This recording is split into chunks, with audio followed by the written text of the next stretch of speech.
over the years of our development, we've had, we have to put a new team together. We had to put a new technology in place. We had to, do everything by desks and chairs and computers, and so it was this culture of everybody coming together, wanting to do something great, not having the tools yet to do it, and to express themselves. So it was, it was kind of a long road. It took longer than I think anyone really thought to put all that together. You have a team that has tons of ideas, and not just one, and then you have to refine that down into something that's really manageable in the time that you have to make a game. So that's a little bit daunting, when you have all the choices in the world, how do you choose, well, this is the one thing that we're going to do? The Respawn culture really is about no nonsense. We're really hard on ourselves. One of the hard parts, I think, at least on Titanfall, was trying to figure out how to work as a team for a multiplayer. The pressure was on us to really come out with something new and different, and we were sitting there going nuts trying to wrap our heads around, okay, what does that mean? Everyone at Respawn has a voice as we're working on the game. It's not just, say, the game director and lead designer say, this is what we're making, everyone just, get on the treadmill and make it.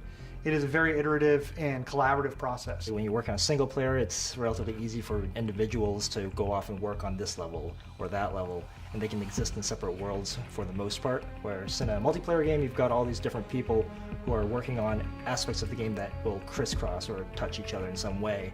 So if someone changes something here, it will affect someone else over here, and that can create a lot of tension. We have sometimes very heated arguments, and there's never any hurt feelings, there's never any repercussions for getting, passionate about anything. It is, we all know that we can together make something great. That extends out to when we do tests with outside people. Sometimes that's really hard to do because it's your baby, you've been working on it for a couple of years, and some dude off the street comes in and tears it apart before it's not even done. But that's extremely crucial feedback, and we take all of it no matter where it comes from.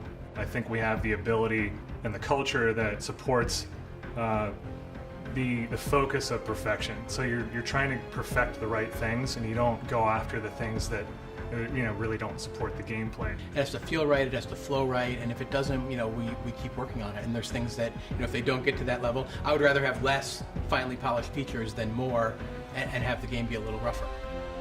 I think there did come a time where we were, kind of coalesced everything into, okay, this is good, this is fun, and we saw the, kind of the seeds of what would become Titanfall.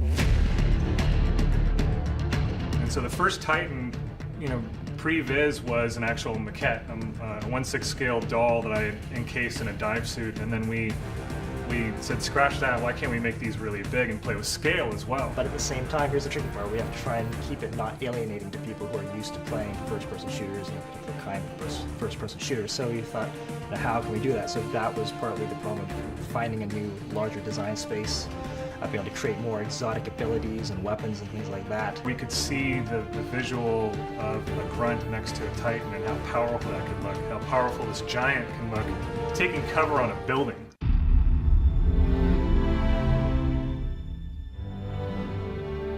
We pour so much of ourselves into this that, you want to put it out there, and there's always that nervousness of, I hope people like it, what are they going to think? Before we went to E3, we'd been designing this game and building this game in a vacuum, and we're our own worst critics, so we were really on it. We went in hoping for the best. I think we were all very tense, and then that moment when the trailer started to roll and everybody was watching back here at the studio and at the convention center was awesome. I was watching Gamescom and PAX live feed with a camera, a webcam, and I was on the edge of my seat. That's what we love. It's, putting the game together, working on it is great, but it's putting it out there in the wild and having people experience it and seeing what they enjoy about it, and that's, really what drives us. It's sort of amazing to watch people play that game, because we don't get that moment as devs anymore. We've been with this project for, some of us years now, and you never get to play that game for the first time like you remember. It was amazing to hear the response from it. It just blew us all away, and it just makes us work even harder. And to have everyone embrace it and say, we understand, it's familiar, yet it kind of pushes the boundaries,